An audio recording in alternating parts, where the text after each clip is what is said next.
In 2021, I had a quick look at a grand total of 49 different Atari ST games, and now it's time to find out who was naughty and who was nice, and also dish out some awards. And let's start out with the best bit, the king of the bottom of the barrel, the worst ST stinker of 2021.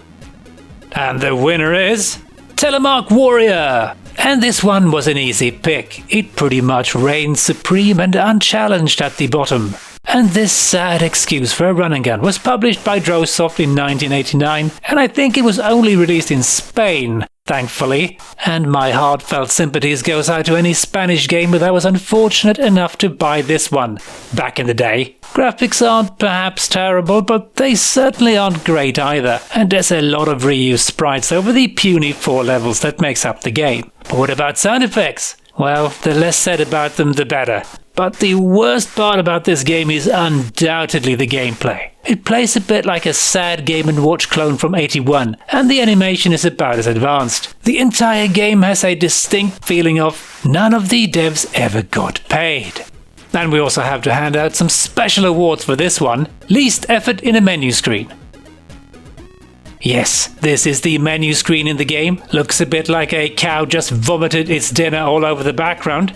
But it is of course way more entertaining to stare at this than actually playing the game. But wait, there's more! We also have worst end of game screen. After having this game kick you in the genitals for 4 stages, you reach this reassuring message. Well done! And they couldn't even be bothered to use something other than the ST system font.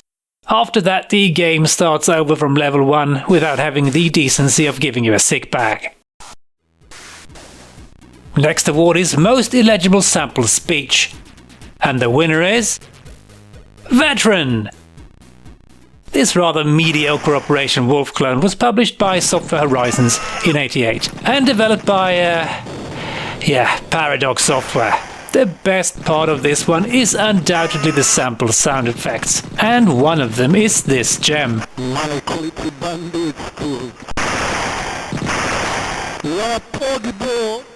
Now some claim that this is French, could be, I don't really know, but what I do know is that the digitized face that uttered these words belongs to the graphics artist Alan Tompkins. Let's hand out the Most Invisible Projectiles award next, and the winner is without doubt the shooter Altair. This early game from '87 was developed by French developer DG, and this could have been a pretty decent shooter for its time, even with its less than stellar visuals and sound. But gameplay is completely obliterated by the tiny red projectiles that shower you from all directions, and there's no way of seeing these damn bullets. Nor is gameplay improved by the fact that you get sent back to a checkpoint whenever you get hit by these tiny bastard bullets. The visuals are also a bit unclear at times about what is actually a threat to you or not. Better leave this polished turd alone and play some Hades Nebula instead. It may be as crazy difficult as this one, but at least it's kind of fun. Time for the Worst Controls Award, and this was a photo finish between Motorbike Madness, also known as Random Exploding Motorbike Simulator, and Advanced Ski Simulator, also known as Advanced Falling Over Simulator. And the winner is Motorbike Madness!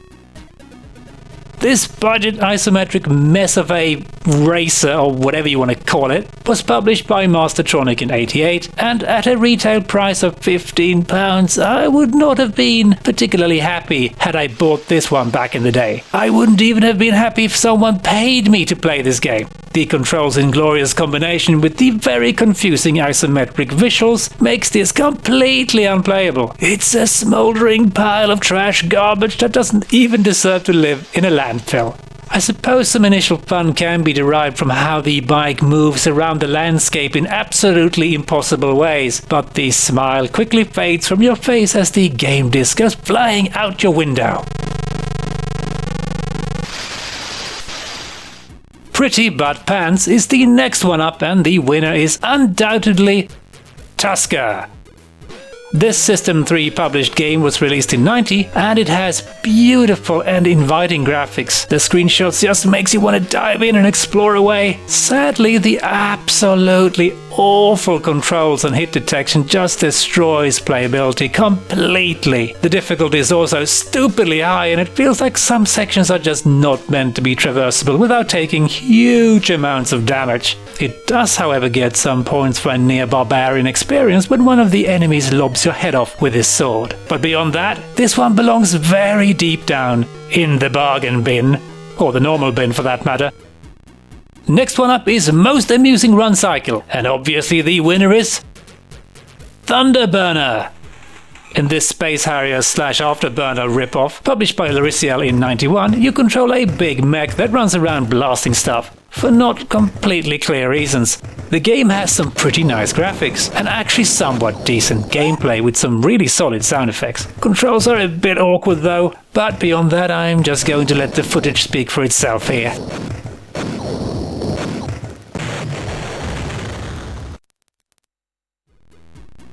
We are now nearing the end, but we have one very special award left, the Balls Award. And of course there is no competition here, the winner is Sliders.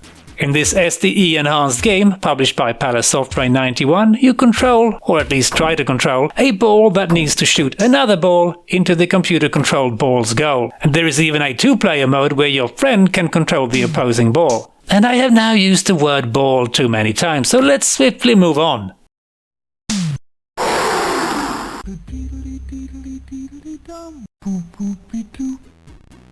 Let's wrap things up with the Best Game Award, and this one was another easy pick. The winner is of course Rainbow Islands. It was developed by Graftgold and published by Ocean in '89, and it is of course a conversion of the Taito arcade game. This has to be one of the best, if not the best, arcade conversion on the ST. It's very faithful to the original and plays extremely well. Only some minor issues with the controls, but that's just me nitpicking. One of my favorite ST games from back in the day. So guys, I hope you enjoyed the Atari ST Awards 2021 edition, and should this video reach you before New Year's Eve, I hope you have a great New Year's Eve and all that stuff, and a great new year.